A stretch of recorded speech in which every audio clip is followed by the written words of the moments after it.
I want to thank everybody for coming. I'm very impressed on a Saturday night, just about dinner time, and you're all here. So thank you.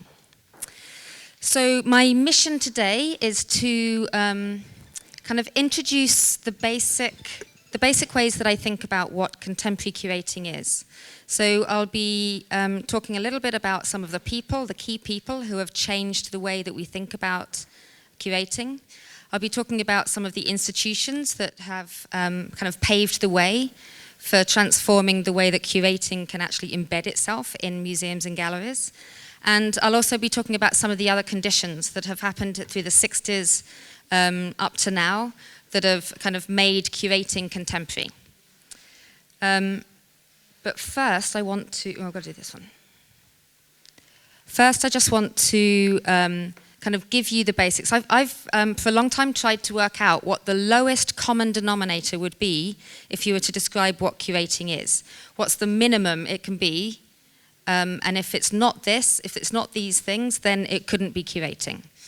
So I decided that the best way to describe it is that you have to have an audience, you have to have space, you need a curator, or you need somebody who is the kind of bridge between these things, and art, artist, object, something that is kind of happening between the audience and in the space.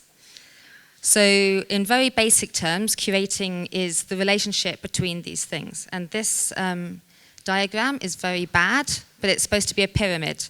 So if you imagine a pyramid, it's like there's nothing actually in the center, they're all in relation to each other. And the quote that I put up there is from a curator called Maria Lind, who's based in Sweden. And it's something that I like very much, just as a kind of reminder as to what curating could or should or can be when it's very vital. So she says, curating is a way of thinking in terms of interconnections, linking objects, images, processes, people, locations, histories and discourses in physical space like an active catalyst, generating twists, turns and tensions. So to go back a few hundred years, the word curating it's interesting because the translation, of course, into Russian doesn't work in the same way. But the root of the word curating in Latin is to care for or to care. And so if you kind of go back to the roots of the word curating, it was first used in the 1300s, and it was used to describe people who looked after lunatics or like minors. So, and some people say that curators are still looking after lunatics when they talk about artists. The first time it was used in relation to museums was in 1661, and it was somebody who presides over collections, and it could be a library or a zoo or a museum. And so if you look at the root of this, the term curating, it's about presiding over something. It's like care as like taking care of something that you're like looking over. And I think it's important to look at that way of thinking in comparison to the pyramid that I just showed you, where curating is kind of in among everything else. So in a way you could say that contemporary curating has taken the curator from the kind of overseer into one of a number of people that is integral to the way that we understand art and culture. So this is the speediest march through history that you've ever seen. What I just want to try and get across is, of course, there's more than one notion of care. And so in the very beginning, when the word curating was used in relation to museums, it was very much tied into a kind of civic responsibility, because museums were controlled by the state. It doesn't matter whether you look in across Europe or in Russia, it's the state that kind of opens up these institutions.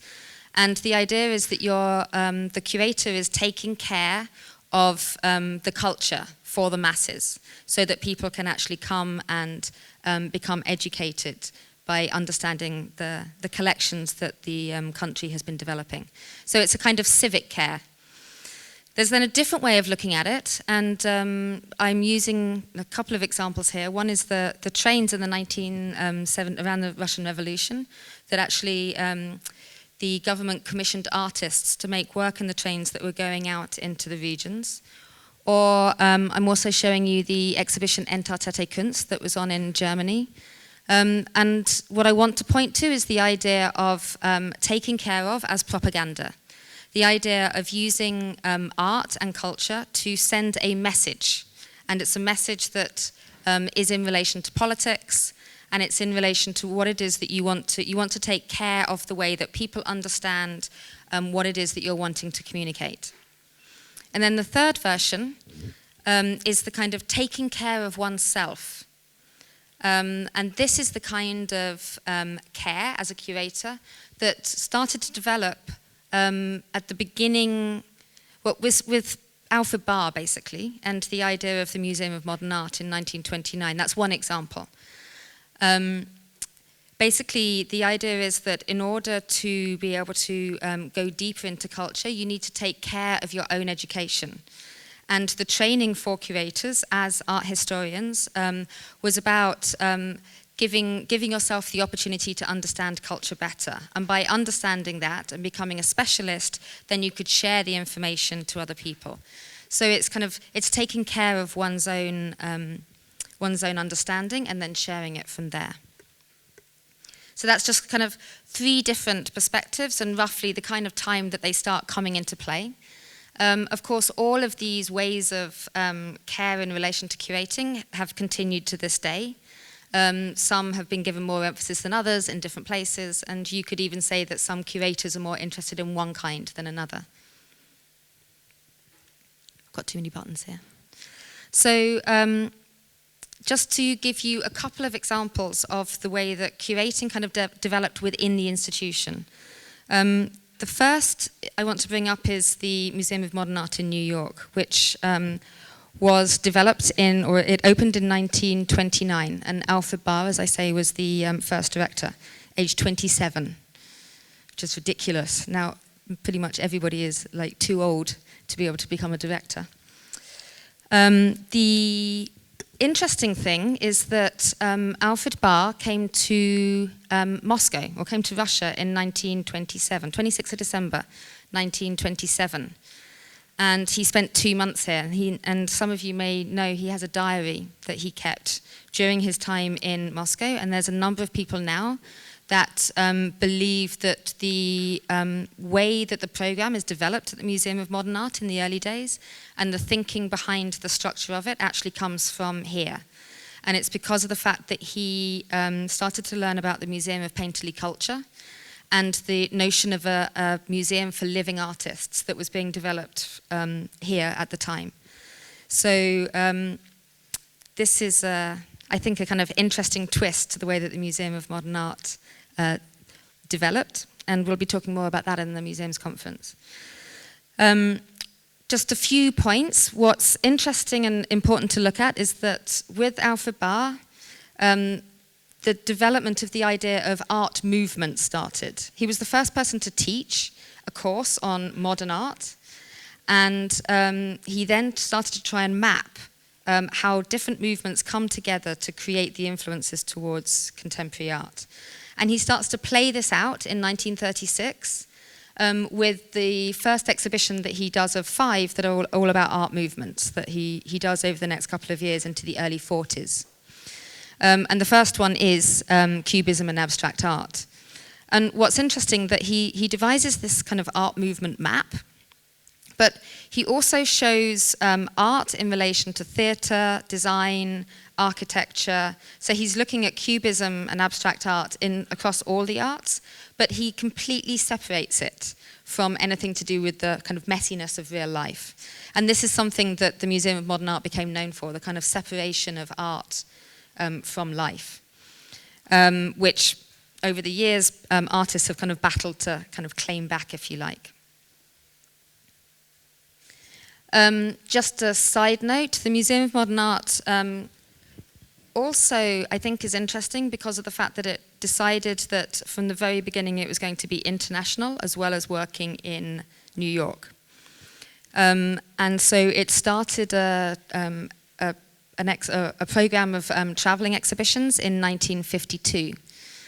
And there are suspicious circumstances within which these traveled. It's a very interesting example of basically how the idea of traveling exhibitions and like placing them in other people's countries is very much tied into this idea of propaganda and the idea of kind of selling culture as the best side of your country and trying to improve diplomatic relationships as a consequence. So one very interesting example is the Family of Man exhibition, which started in 1955. And it actually traveled until 1962, so for 7 years, and it had 91 stops around the world, which is quite incredible. There were 9 different versions of it, and it's basically an exhibition that was done by the MoMA, the photography curator, Edward Steichen. And it was just after the Second World War. He'd been actually in the Second World War himself. And he basically decided that he wanted to make an exhibition that could show how the world needed to basically think about peace. And we were all one family, and we were all together. And so he did this open call for photographs kind of describing the family of man from people all over the world. And he had over 10,000 images sent to him. So it took 3 years to sort through these. And in the end, he ended up with 503 images from 273 photographers from 68 countries in total. So as a concept, it was very, very interesting. But basically what happened was this exhibition, as it traveled, put across a very kind of lopsided view of the way that the world was at this time. And it actually came to Moscow in 1959, and it was part of the Great American Exhibition that happened here at the time, which was in Sokolniki Park. Do you know about this? Okay. See, my Russian is perfect. So it was part of this kind of bigger exhibition, and this is when the famous kitchen debate started between Richard Nixon and Khrushchev. And basically it was an argument over the merits of capitalism and communism and which one was better in a display kitchen showing American appliances. And it was televised. So the Family of Man exhibition, you can see some of the images of how popular it was part of that whole thing. So again, very, very tied into the way that governments are trying to kind of portray the way that that culture is kind of integral to the way that the country thinks. Just to show you another example, Alexander Dorner is another very important person in the kind of history of changing the way we think about museums and the way that curating becomes integral to thinking about how museums can change. He is quite different to Alfred Barr because of the fact that he basically wants to integrate modern art and contemporary art into the whole history of art and into the history of everything. So he doesn't want to separate culture out from life, and he doesn't want to separate out the now from the past. But what he does do is rethink what a museum can actually be. And so he is the first person to do what he describes as atmosphere rooms. And it was actually El Lissitzky that produced the atmosphere room for abstract art, and that's the image that you can see here. Some of you may actually know it. It's quite a famous room that was destroyed in 1933.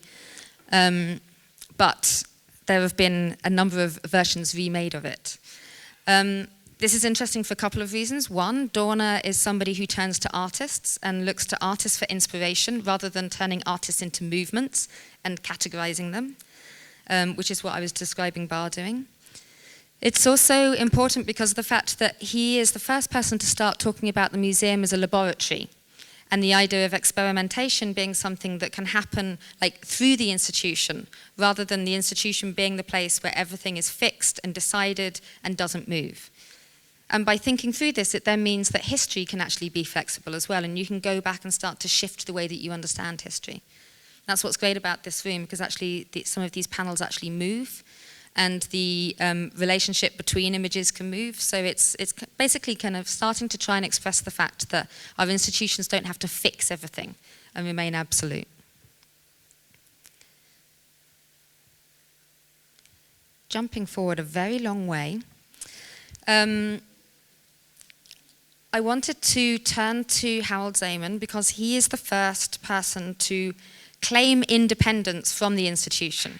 And whilst we could chart exhibitions and artists and ways of thinking about curating inside institutions, it's also very important to recognize the fact that sometimes there aren't the institutions available, sometimes they don't see, they're not kind of current with the zeitgeist of the ways that people are thinking. And so there was a kind of shift into thinking that curating could become untethered from the institution and could exist in and of itself. So this is a very significant moment, and it's Harold Szeemann who did this. And he basically did it because he got very annoyed.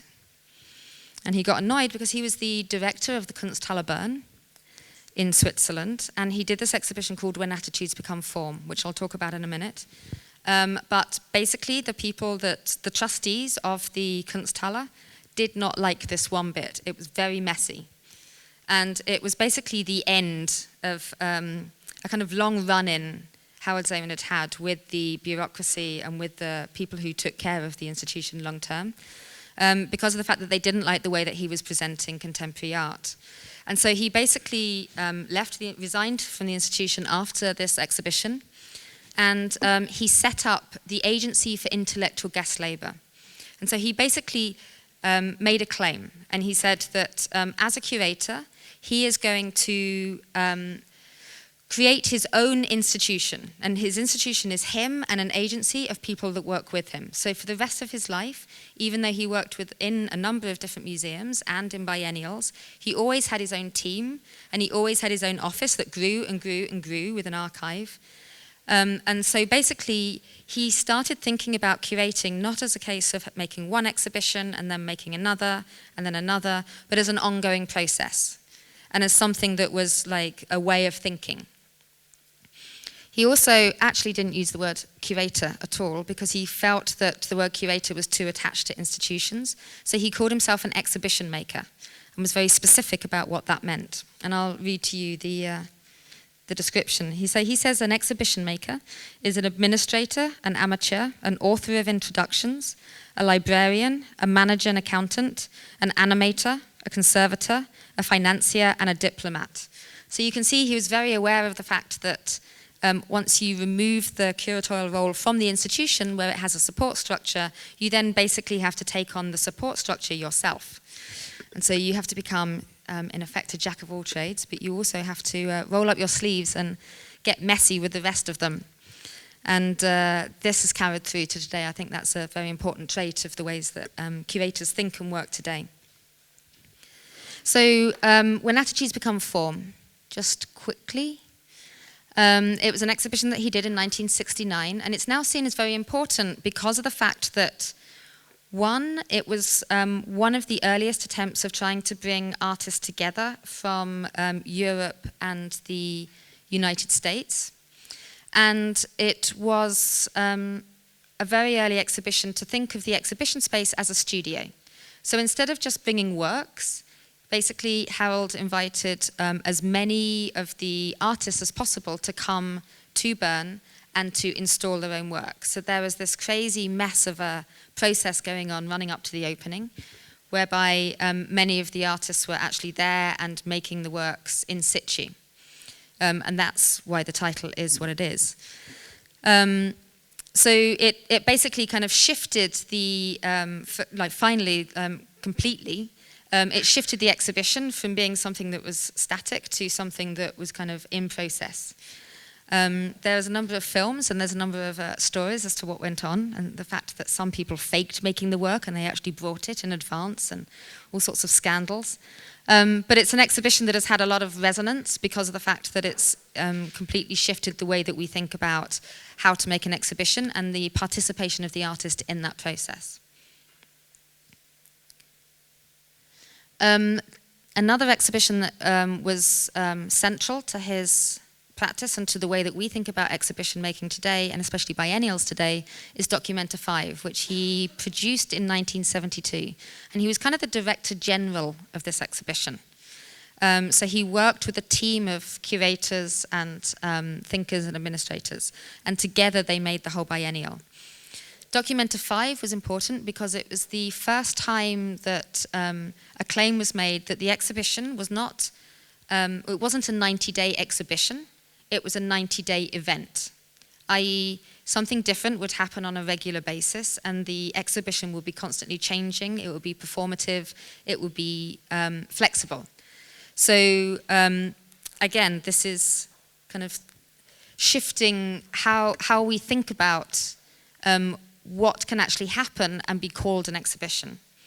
Also, what Szeemann did for this was make sure that there were a number of different exhibitions within the big exhibition, and they were around subjects that had nothing to do with art often. So they were around mythology, around science fiction, around advertising, and then he also invited artists to design their own museums.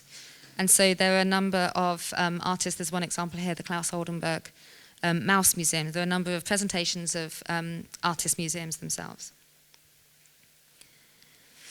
I just wanted to draw your attention to this this text. This is just to show that Harold Szeemann, although he's now celebrated as the best curator ever, there were a whole load of questions, and artists were kind of doubtful about the way that he was working sometimes. This is a letter from Robert Morris that went into Flash Art magazine, which is also an indication of showing you how artists became aware of how publicity and marketing could actually really affect the way that the public could find out what you were doing. And it's basically saying that we don't want, there's a number of artists that signed this letter, but it's basically saying we do not want to take part in exhibitions that you have decided the theme of, decided what the outcome is going to be, and decided how our work is going to be read and perceived. We don't want you to borrow work from private collections and just put it up without our permission, and we do not want you to basically speak for us. So there was a whole dialogue and conversation that kind of went rampant around the 1970s with the rise of the curator becoming almost like an artist themselves. And I think this has continued to this day. The next stop along the march of time I want to make is 1989, because it's the next kind of key moment. And you know, it's the moment that will go down in history as the beginning of globalization. We can argue that it happened before and afterwards, but it's that kind of moment when everybody says we are now global.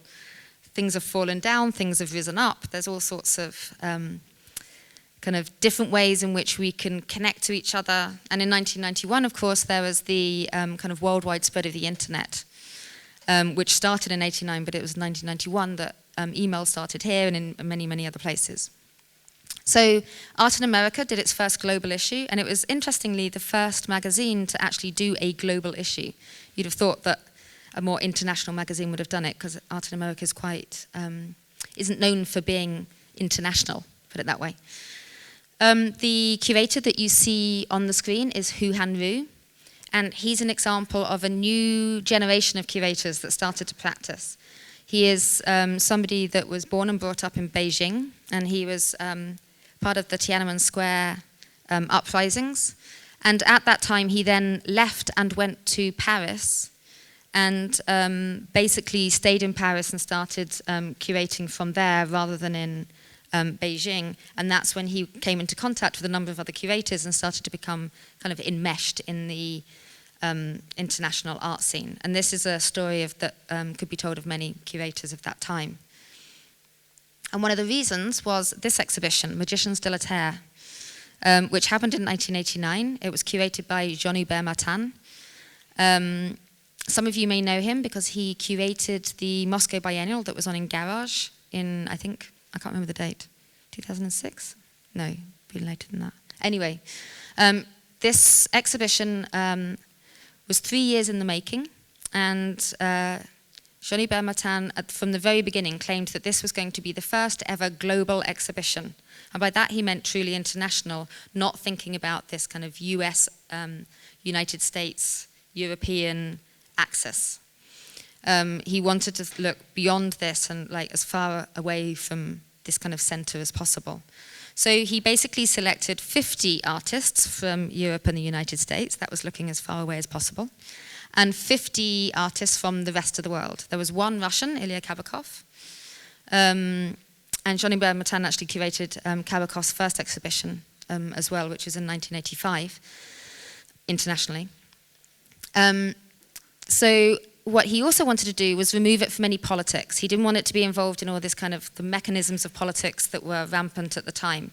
So he basically, that's why it's called Magician de la Terre, or Magicians of the Earth, because he basically wanted to look to the spiritual side of art, and he wanted to look to the ways that artists were basically kind of shifting the way that we could understand a kind of global perspective, which is all well and good, apart from the fact that basically what happened was there was this kind of mess of mixing metaphors, if you like, and kind of introducing artists who didn't even call themselves artists, from places like Aboriginal artists from Australia, or people who were basically kind of practicing under very, very different kind of guises of practice. And so it became a very kind of confusing exhibition. And it's one that is both celebrated and regarded as a complete disaster to this day. I am looking for, there's one artist called Alfredo Jahr, who is in the exhibition. I don't have an image of his work, but he, in Art in America, actually, the global issue, he wrote about his experience of what it was like to walk into this exhibition. And he's talking about kind of walking into where that big, the Richard Long circle is. He's talking about walking into that exhibition hall. So he says, one morning there was Esther Mangaloo from South Africa painting her house. In front of her, Cyprian Tugudagba from Benin was finishing a sculpture. Next to both of them, a group of Australian Aboriginal artists were working in their sand painting. And 5 meters further back, Richard Long was making one of his large mud drawings. What a sight. They were so close together and so far apart at the same time. And I think that it's important to recognize exactly that kind of proximity. It's like during the early 90s particularly, the whole question as to how you could actually make something international, what it meant, was really, really central to an awful lot of people's concerns, because you can't just kind of bring things together and say, here, we are the world. It's kind of almost as bad as the family of man example. And yet it's persevered because of the fact that it also kind of brought a lot of questions to the fore that we've been trying to answer ever since. Another person that was important at the time, another place, was Cuba and the Havana Biennial. Actually, the Havana Biennial was started in 1984, but because, of course, it wasn't happening in Paris or somewhere central, everybody overlooked it, which is why Magician de la Terre could be the first global exhibition. It is fair to say that it was in 1989, the third Havana Biennial, that the show really went international. And it's always been a biennial that focuses on the connections between basically Latin America, Africa, the Middle East, and Asia. So it's kind of intentionally focusing away from the so-called center. And Gerardo Mosquera was a curator and a researcher for the first 3 biennials. And I mean, you can read the quote for yourself, but what I think is important and interesting is that he brings up the fact that there are a number of different peripheries at this time and a number of different centers. And it is fake to think that globalization actually connects them. It's not true, as we know. And he also brings up the fear of the idea of these curators kind of traveling and visiting artists, making these international shows, and basically supposing that they can actually make transcultural judgments, that they can understand the meaning of a work and put it next door to another one to create a message for the exhibition. And I think it's still something that we're struggling with now. How far do we go with this? I know it's something we're definitely talking about at Garage. So biennials, 1990s, it's like if you think of the decade of the 1990s, you really have to kind of think of it as the biennial boom. So there were 27 biennials that were made between 1895 and 1988. And then in 1989 to the end of the 90s, there were 32 more. Can you believe it? So they sprung up in many, many, many places, and they basically became a way in which places that didn't necessarily have institutions or permanent structures could participate in this international dialogue through art. They also became a way that many governments wanted to, again, promote themselves, so that there could then be kind of cultural tourism via biennials. And Manifesto, I think, was one of the most interesting ones. It's when Russia starts to really kind of get involved in the kind of biennial scene for real, if you like, because Victor Misiano was one of the advisors from 1996 at the very beginning, or a couple of years before that. And so he could start to influence the ways that artists could actually be included, and he's still involved to this day. And this year, we have it at the Hermitage. So let's see what happens there. Thinking about another important aspect of the 1990s to sweep through the decade, it's the expansion of the ways that exhibitions could actually work. And there was a new kind of flexibility that was brought into exhibition making, again influenced by artists, but also by this ability to be able to travel much easier and much faster to many, many more places. So Hans-Ulrich Obrist is one of the people who took this opportunity on at a very early stage. And Do It is an exhibition that is, well, it's now the longest running exhibition ever, because it's still going. And it was started in 1993. And it basically came out of a conversation that Hans-Ulrich had with two artists, Christian Bortansky and Christian Lavier. And it was in Café Select. It's one of those like stories of a good drink at the bar. And they basically asked the question, what would happen if you could make an exhibition that could keep generating itself so it never needed to stop? Because the artists were fed up with being invited to like put a work in one place and put a work in another place and send a work here and send a work there. So how could you make an exhibition that could just keep going by itself? So they devised this way of basically inviting artists to give instructions to make work. And then those instructions would be put together. They were translated into 9 different languages, and they were dispatched to different countries, just as instructions in a book. And then those, the people who received them were able to invite other artists or local communities to make those works and make an exhibition of the instructions, basically in a way that they wanted to interpret them and to make the exhibition themselves. This just gives you an example of a couple of the pages, the types of instructions. Some of them are impossible to do, some of them are absolutely intended to do, some of them are funny, some of them are ridiculous. So it's very, very varied. And it's gone basically from 17 artists first participating to now over 400. I'll just show you a few ways that you can see the differences in how people actually work on producing the pieces. Some of the balls are not so successful. Some are more creative. This is a Felix González Torres piece that quite clearly describes that you're supposed to kind of keep the suites together, but in Italy they seem to misread it. And this is last year actually in Manchester. This is Hans-Ulrich Obrist with Tina Segal. So it keeps kind of reinventing itself. It's one of these exhibitions that generates new versions of itself constantly. So Hans-Ulrich decided to invite there's a number of artists who have now passed away who have given an instruction to do it. So he then invited other artists who are basically fans of the artists who are dead to reinterpret the instructions. So there's lots of different ways that it can keep kind of turning in on itself. There's a Do It Outside version now. There's a Do It Party version. There's an archive of Do It. There's a compendium. And actually, this is the next exhibition that we'll be doing at Garage. So this is what takes place after the personal choice exhibition.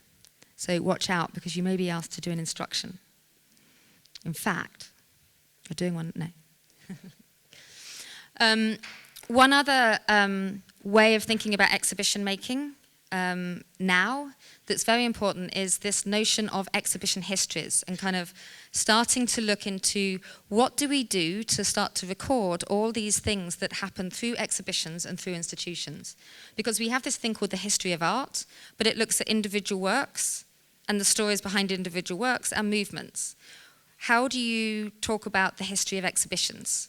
How do you actually understand what it is to put one work in relation to another, in relation to an audience? And how do we tell that story once it's gone? Because in a way, an exhibition is a kind of performance that it has a duration and then disappears. So there's been this kind of competition, if you like, a big race for like, I don't know, maybe 5 or 6 years, where people are trying to come up with the most original way to look at exhibition histories. And I have to say that I think Prada won last year. I don't know how many of you managed to go to the Venice Biennial. But during the Venice Biennial, the Prada Foundation produced When Attitudes Become Form, the kind of remake.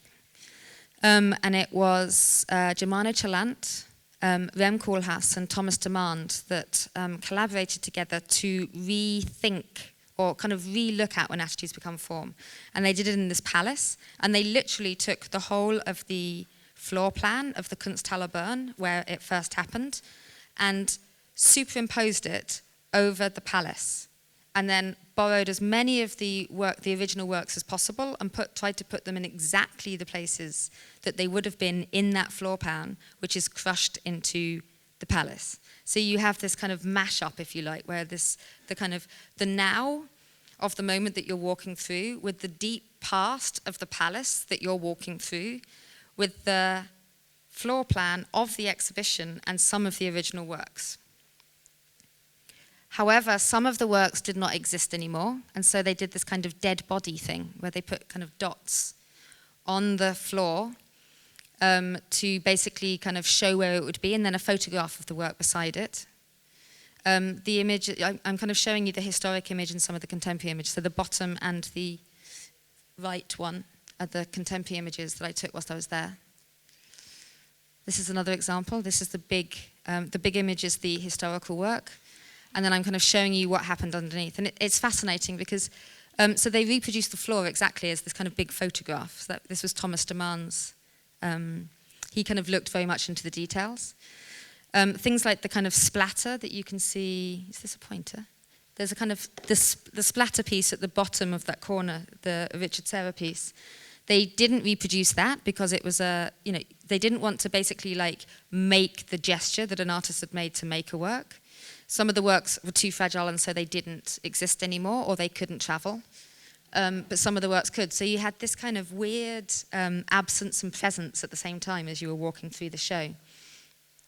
And of course, one thing that couldn't happen is that the artists weren't there to make the works, because you had to loan them, or you weren't going to remake them. So it completely changed the original premise of the idea that artists come together to make the exhibition. And so you're looking at the idea of an exhibition with objects having an aura or not. Is that what the most important thing is? When we look at an exhibition, is it the end result that is important? Is it the object itself?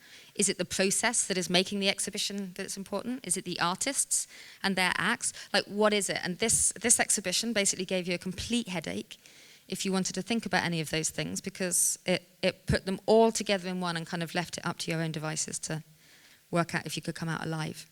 I saw Lawrence Weiner walking through the streets of Venice, and he was deeply stressed by seeing his work that had been made on a staircase, because it was on a staircase in the original one, but they actually had to build the staircase and restructure some of the way that you went around the palace to be able to get that work in the right place in the exhibition, and he couldn't get his head around it.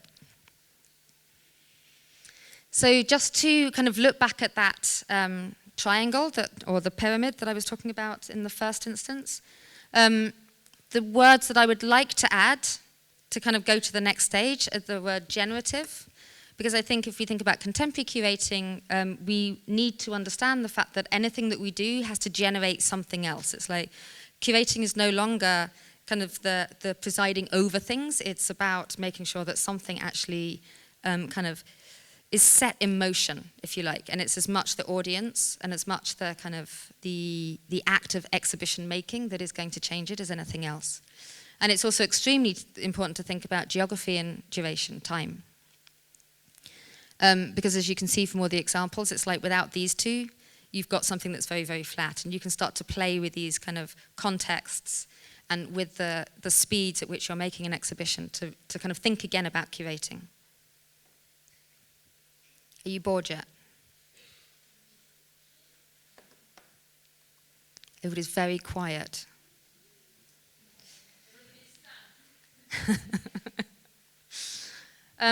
So I want to go back to institutions because we started with institutions, and I want to think about the fact that we're in a new kind of situation now, and particularly here. So in the 1990s, the biggest kind of like internationalizing of institutions was the Guggenheim, of course, and the Guggenheiming of museums. So in Bilbao in 1996, they made the first one. There was a huge hurrah and lots of tourism and millions of dollars spent with this great big thing that is silver and kind of slips all over the landscape. And the collection is shared from the center and sent to different places, and New York tells the regions what to do. It's starting to shift, but that's the basic kind of premise that it was starting with. So you've got that on the one side, the kind of spectacularization of the institution, if you like. And then on the other side, you've got the kind of radicals, the independents, the alternative biennials.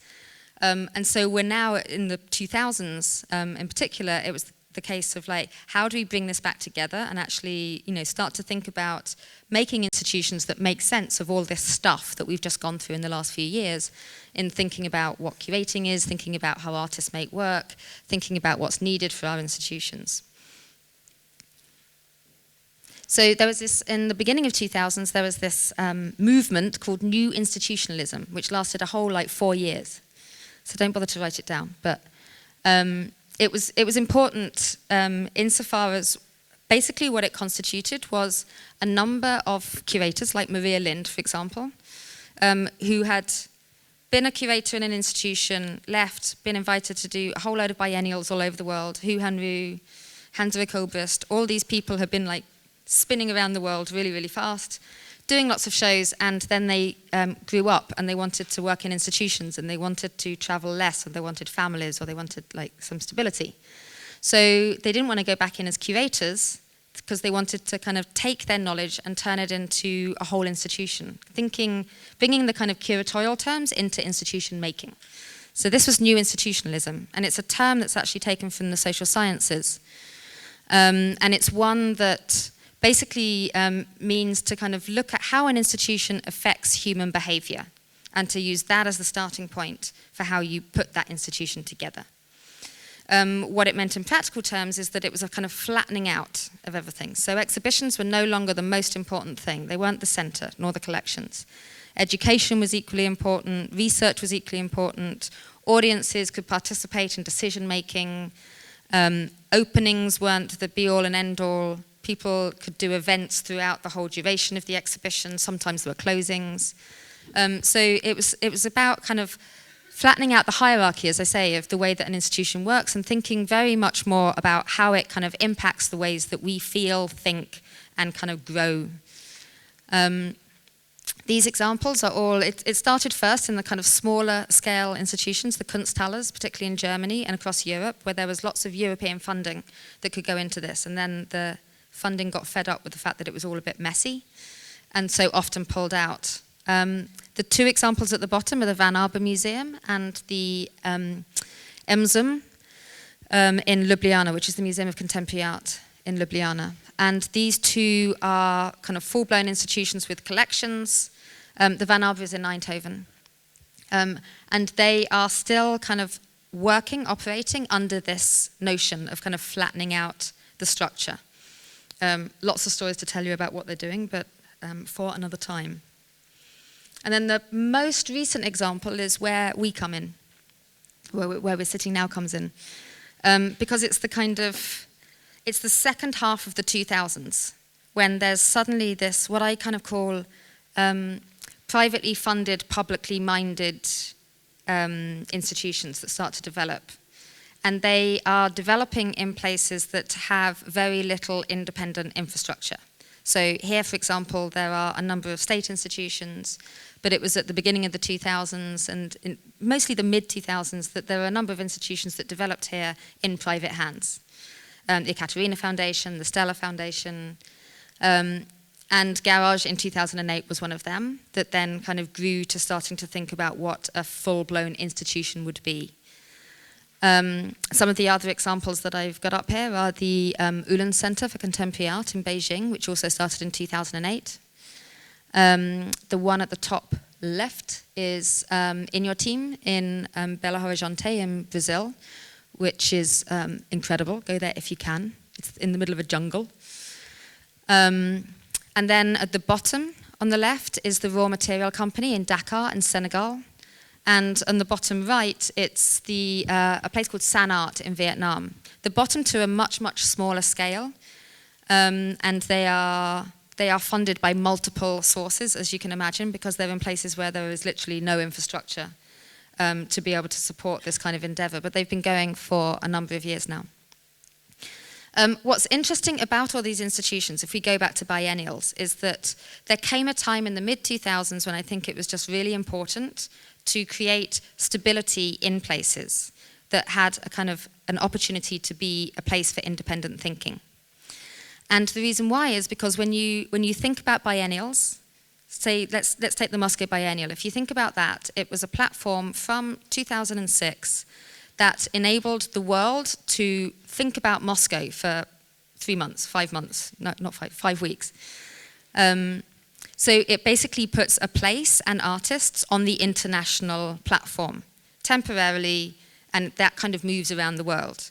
What happens with these types of institutions is that it enables international practices and local, regional practices to come together long term and to engage in dialogue about what that actually means locally over time. So it's absolutely the opposite, really, of the biennial. It's the way in which an institution can kind of give a local constituency that ongoing platform, rather than it being a platform actually for international people to come in and out and kind of sightsee, if you like, do the kind of cultural tourism. I'm going to skip me and get to Garage. This is the last part. So, because I think that, I mean, what's interesting about my practice, because Nastia asked me to talk about me, which I'm not very fond of, but I started off working in a museum in 1992, and it was a local museum run by council. It's called the Town of Art Gallery in Eastbourne. So I started off in the very first kind of mode of thinking through curating. I then ran my own business called Smith & Fowle, because by 1996, the lottery had come into action, if you like, in the UK, which is where I was born. So Smith & Fowle was an independent curatorial practice that operated out of an office in the East End of London, and we would be commissioned to make exhibitions and commission artists in different places around the country. And it was possible because all this lottery money was replacing the government money and was only supporting temporary improvements to institutions. So at a young age, I could actually kind of have an independent, operation. So it's kind of following the Szeemann early days. I then moved to the United States and moved to San Francisco because I fell in love. And luckily I was offered a job. And I was offered the opportunity to set up the first master's program in curatorial practice on the west coast of the United States. So that basically meant that I spent 6 years thinking about what curating meant and what was actually happening. This is in 2001, so thinking about what was actually happening in curating and how to think about it globally and how to teach it. And from there I moved to China, and I worked at the Ulan Center because I was particularly focusing on Asia and what was going on there. And then New York, and now here. So Garage, what we are doing right now. Do you like this diagram? It's my most decorative to date. We're thinking about how to pull all the programming together, all the kind of operations of Garage as an institution together. And we talk about Garage as a platform for new thinking. And basically, on this platform, there are a number of different types of programming. And exhibitions has been the one that you've known for the longest. You're sitting in the new education center. Education has been developing since 2010. And slowly we're bringing on more research, more ways that we can try and involve artists much more slowly in developing ideas and like looking into local and national and international histories that emerge out of here, and kind of digging deeper into what we've got as material here. And basically the way that I think about it is that we're shifting Garage from being a receiving house where we receive one exhibition after another from different places or one event after another. And we're thinking more like a production house now. So we're producing things from the inside. We're looking to try and collaborate with our audiences much more, with local communities, with international communities, and trying to kind of make it more of a kind of ongoing process. So each exhibition builds on the next, and you can go backwards and forwards through our exhibitions program, education program, research program, archive, and see kind of connections that you can get involved in at different levels, or you can research through yourself at different levels if you want to. This show opened a couple of days ago. Check it out.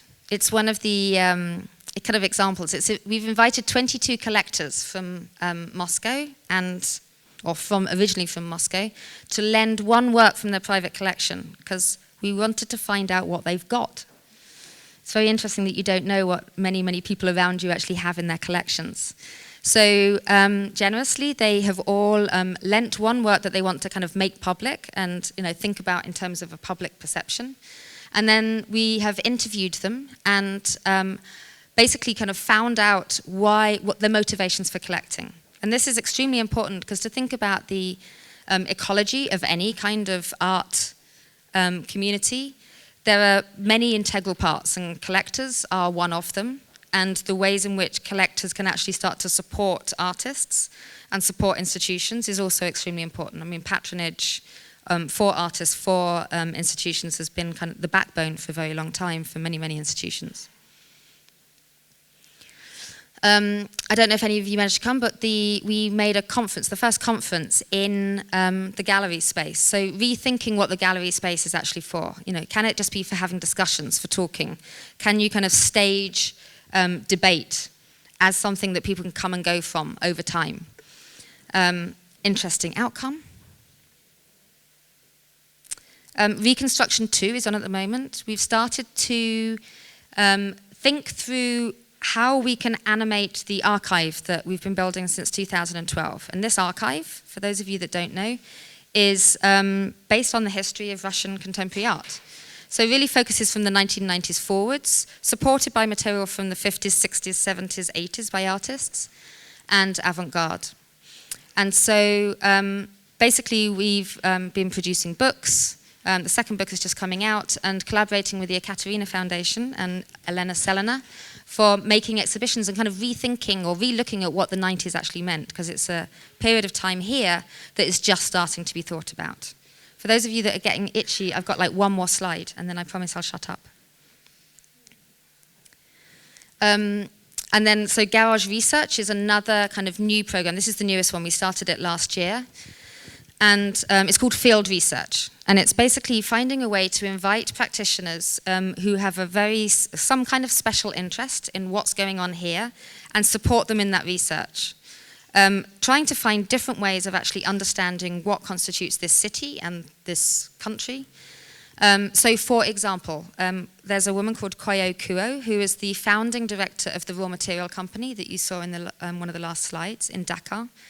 And she is spending the next 2 years coming back and forth to Moscow to do research into 4 of the most important African filmmakers, all of whom were educated in Moscow, and all of whom cite Moscow and their education here and their experience of being here as central to the way that they have thought about how their career and how filmmaking develops. So she's doing research into this whole phenomena. She's meeting with the filmmakers, she's going into archives here, she's meeting with different practitioners, and we'll be looking over time to see how that turns into either an exhibition or a book or a screening program, or maybe all of them. So giving people time to kind of find out what's going on here and try and kind of look at what's around us in a different way. So I will stop there. That's the latest of what I've been trying to do here. with the whole team, and I will answer questions, if there are any, after that overload of information. Thank you very much. So, and did this, it's my personal question. So when you say you were, thanks to Art Council, well, you had a chance to be trained as curator, did it involve any traveling? So was it like a cross-Britain project, or how, for example, it's happening? I mean, it's similar to what we're trying to set up here. So it was basically the opportunity to work as a curator in an institution and be trained by the director.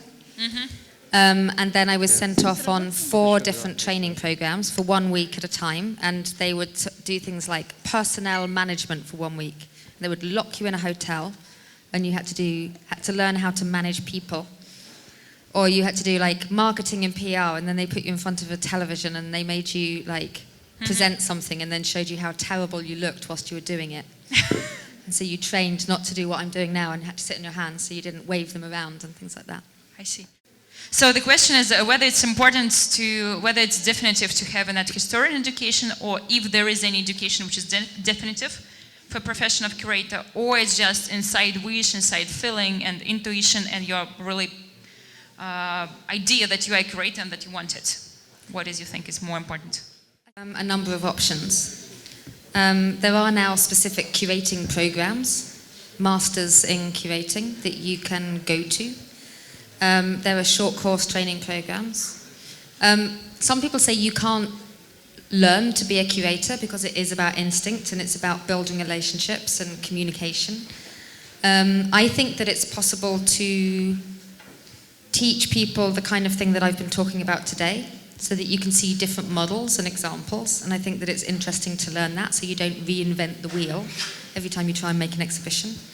But personally I would say that it's not, you don't have to have an art history background, you don't have to have an art background, but you do need to have a lot of patience and you need to be prepared to work extremely long hours. That's what I'd say is the 2 most important things. The role of curator, maybe specifically you as a curator, because you are a curator, particularly here in the institution, this site, this place, particular location. So, is curator more a director, like a film director, or like a cook, chef, that simply chooses what ingredients to put into the bowl in order to make the soup? Or it's, curator like a director, film director, like a godfather, like godmother, that rules the artists, painters, and manages them somehow.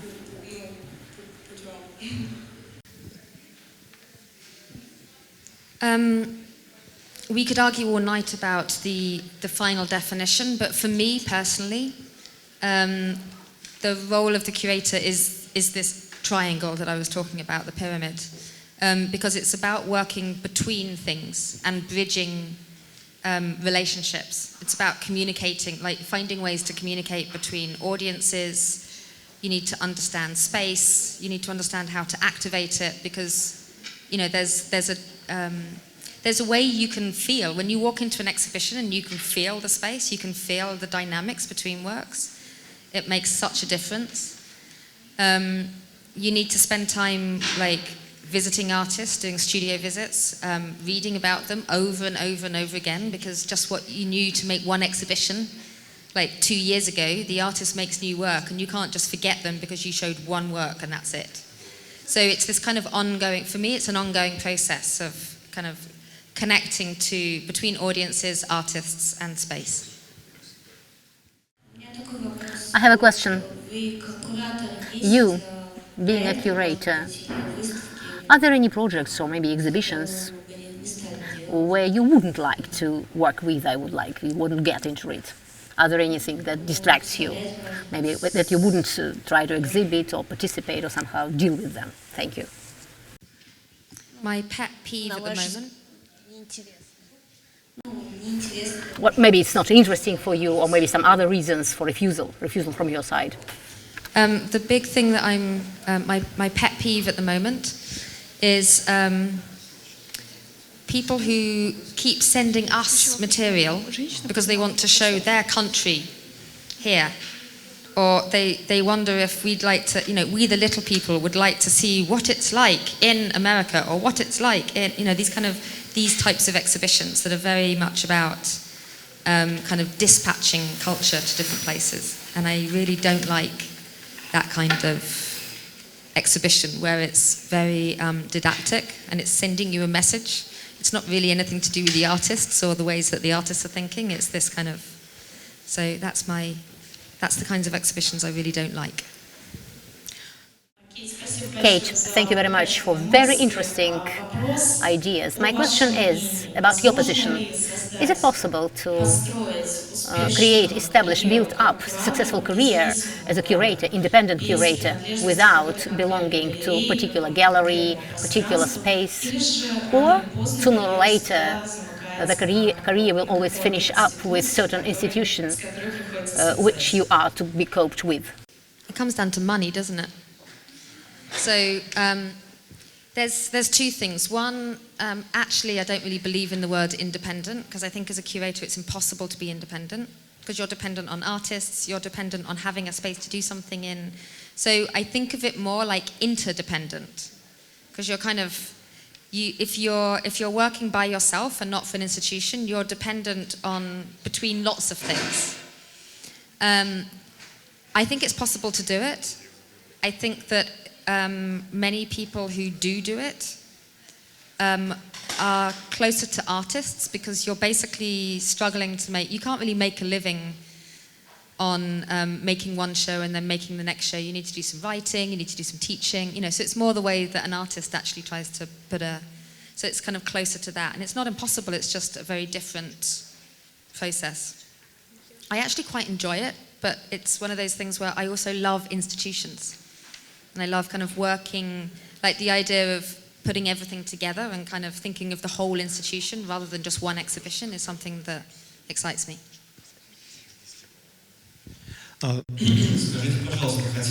Can you tell me, did you ever want to give up with curatorship? And if yes, what it was related with, and how do you overcome crisis in your profession? Thank you. I never wanted to give it up. No, it annoys me a lot sometimes, but it's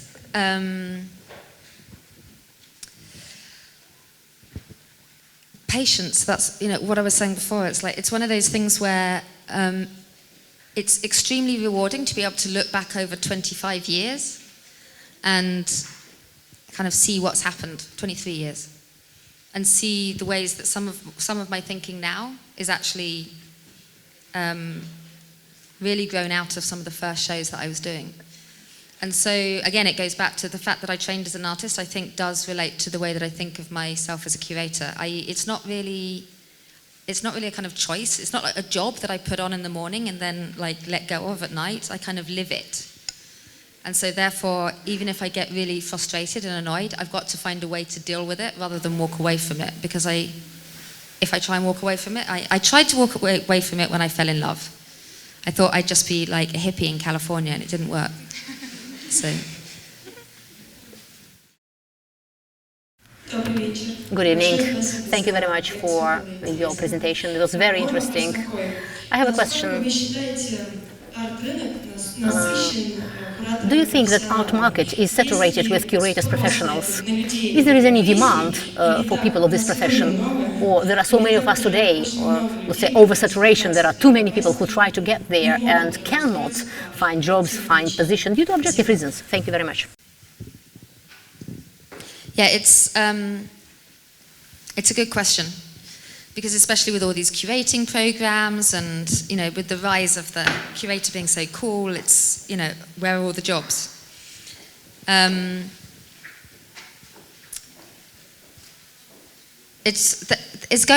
think that the galleries, museums will keep expanding, things will keep appearing, disappearing, some will grow, some will develop, and I think that there will always be a demand, but I do think that that's why the rise of the independent curator and how to actually support it has been important. And actually the other side of my job, my life, is an organisation called Independent Curators International, which is an organisation specifically to support curators, wherever they are in the world, and to to create a way in which you can kind of share dialogue and develop exhibitions that can go to different places and, you know, basically kind of support that kind of independent thinking. It's another reason why we opened up the project space this month here as well, because the idea with that is that it will give people who are not working at Garage an opportunity to curate exhibitions and try and kind of open things up. We're also starting like training programs to try and talk about what it is that people want to know and learn about curating, and then how to, we're hoping that then we can start to try and help support the infrastructure so that there can be some alternative practices happening in different places. But it's not an easy, there's not an easy answer. And your question about the commercial market, I'm not one of these people that thinks that commercial bad, like non-commercial good, because we cannot do without it. It's like a healthy art world in a place needs a bit of everything, because everything has a cause and effect. If you knock, and you know, you've seen that in Moscow when the commercial market dies, and then artists aren't getting as much support, and then there's less opportunities, and you know, it's this kind of. So, but I would say that there aren't many curators in commercial galleries.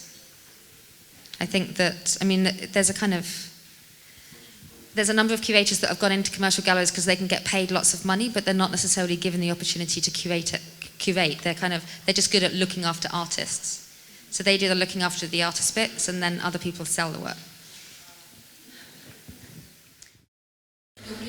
Good evening. I want to ask a question about the possible ways. What are possible ways to come to curatorship, to become a curator, if there is such internal wish, desire, enthusiasm to do it? There are ideas, but how to come to that? What are possible ways, mechanisms, I don't know, institutions, or maybe, I don't know, or it happens through direct meeting with some people, I don't know. Yeah, come and bug us. No, first, in very practical terms, without doing anything at all, like when I was admitting people for the master's program in curating, what I would look for was not necessarily like years and years of experience in a museum or gallery. I was looking for somebody who loved art and who had an interest in artists. And the way to demonstrate that was going to see as many exhibitions as possible and working out what you think about that exhibition. So rather than just kind of walking in and being a passive viewer, kind of thinking about the relationship that you're being given, the stories that you're being told by the exhibition and the person that made it. Because like a good exhibition will have a kind of texture to it that you'll be able to read in different ways. And so kind of forming opinions around that and what you actually think about the way that an exhibition is put together, how you would do it differently, how you would be able to kind of present things differently, really helps to start thinking curatorially. Also meeting with artists and talking about their work and finding out what they do and not being scared to do that, because sometimes it's a bit daunting, but you know, it's one of those things where just talking to artists and actually building relationships with them goes a long way. And then the practical experience is, I mean, I volunteered in about 7 different institutions before I actually got a job. I got fed up with it because I didn't get any money, and I don't come from a rich family. But it's the way to get experience, so I could kind of see how different types of institutions worked. Good evening. Thank you very much for your presentation.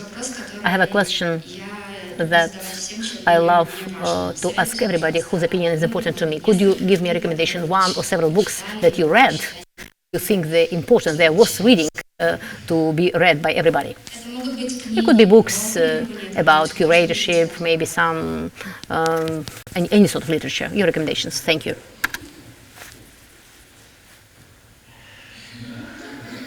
Well, the book that I'm reading right now is on Russian fairy tales.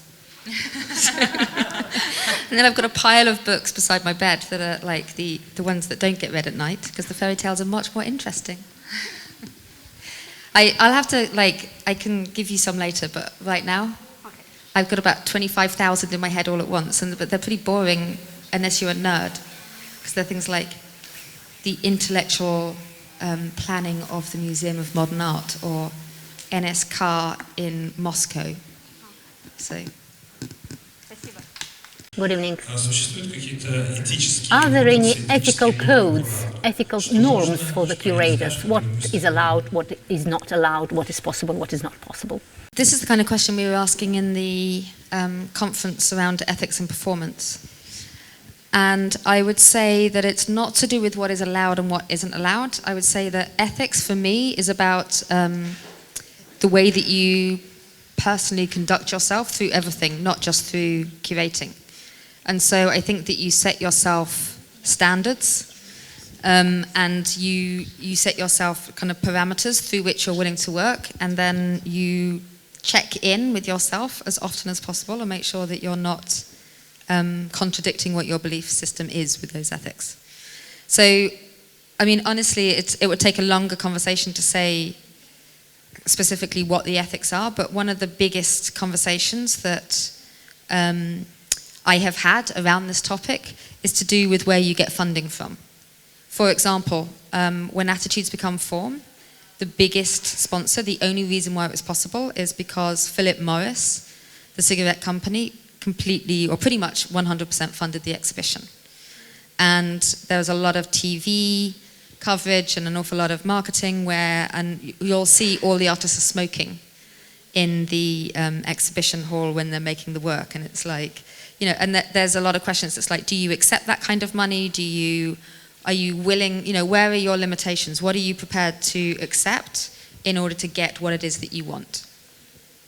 And so do you think, for example, for you personally, if there is any fixation on that, or it depends, like any fixed rule for this? Like where you get funding and where you're not, or you think in every case it depends on the person you work with? And I mean, I would not want to take money from sources that I know are like directly involved in killing people. Yeah, I have the same. Or moving arms that can kill people.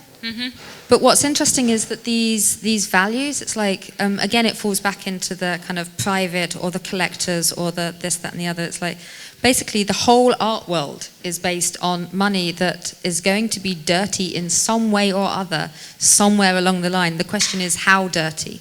And then the question is, like, does it matter? Because dirty is dirty. But then if you're not going to take any dirty money, then you're not going to breathe, basically. Yeah, I understand. Continuing this question, we're always talking being independent curator, but as we know, this whole infrastructure of exhibition manufacturing, production of art events, all that requires huge financial inputs. And in this case, state financing, especially in such countries like our country, here, this country,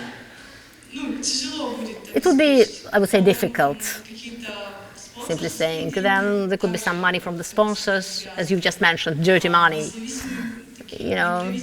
Then independent NGOs, they also have their own policies. So how to survive in such neoliberal conditions and how to stay independent for the curator? Thank you. I think this is why in recent years you've seen the development of these kind of bureaus or these kinds of offices for contemporary art. It's similar to Smith & Fowle, the business that I ran in London, which was basically myself and a business partner called Deborah Smith, who was another curator. And we had an office about the size of this table, 3 of these tables, and we had one computer that we shared and a fax machine, and that was it to begin with. And basically we integrated talks. You know, we used to use a cafe and get talks going with artists. We integrated different ways of writing, and there are a number of well-known organizations like that now all over the world, and not necessarily in places that are developed in any way. So, for example, there's an organization called Beirut in Cairo, which is like 2 young people who are developing it. There's a number in Ljubljana. There's transit that works between Prague, Bratislava. It basically works between 5 different countries. It's in Budapest, in Romania. And they're all kind of small-scale organizations that don't necessarily think about curating just as exhibition making. They think about it as producing different ways of creating discourse, of engagement with art, and exhibitions can be as small as one work, exhibitions can be kind of movable, exhibitions can be one day. The onset of the internet, I think for like younger generations, basically from my age onwards, has been extremely useful because you can actually look quite productive and you can keep a dialogue going with people over time, and it's not that you actually have to be doing an exhibition in a space this big and spending $100,000 or millions of rubles to produce it. I think there's ways, if you want to engage in the kind of curatorial discourse that is out there, there are many, many, many smaller organizations, and if you want to know some, then I'm happy to tell you later. To me, it's really very important because I'm involved in the educational programs, plus to the fact that you mentioned about the exhibitions that are brought to us, brought to Russia from different, embassies, whatever. Sometimes they're organized national ways, let's say, the best films from one country, the best art from the other country, Sometimes it's positioned as educational because we haven't seen it in Russia, now we brought it here in, and this is how we educate you. So to me, a very important question is, where is the borderline between such excessive didactics and education? And maybe this borderline, so where is it actually? What do you think about it? Thank you. Or what helps to transform this initial aggressive didactics into real educational project? Thank you. I think the answer is to think about what it is that you want in terms of how you want to learn.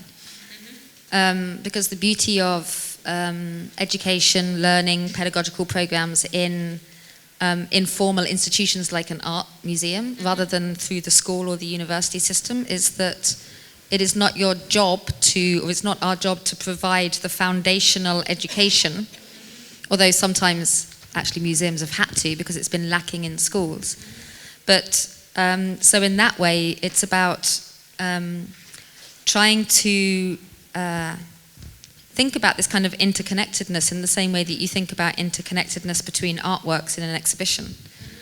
And the problem that I have with this kind of didactic, like look at what's coming from this country and look at what's coming from that country, is that, yeah, there is no connection, and it's there's a kind of inherent nationalism that is already so virile in any instinct anyway, that it doesn't allow for any nuances of how to actually even understand the one monolith that you've been given to look at, let alone kind of understand it in relation to anything else. So I think the reply to that, like in positive way, how to do that is research, right? So, or like Gary's research field, which we have, so it just implies research or spending whatever money, because all these places want money for their stuff. Mm-hmm. And even if it's only $10, spending that money on doing a Skype with 3 people that you found on the internet from different places and having a conversation, recording it and putting it somewhere else, rather than this kind of packaged way of actually understanding what other people are doing in other places. Yeah. I'm suspicious of it all the time. Yeah, I think it's just important that all the audiences also like get into this idea that researches or any projects which are based on research and open up the research, they are like very important to have a positive way of kind of fight with this didactic. So it's not you're telling that it's just not happening, but you just provide any kind of responses and reactions which are structured. Then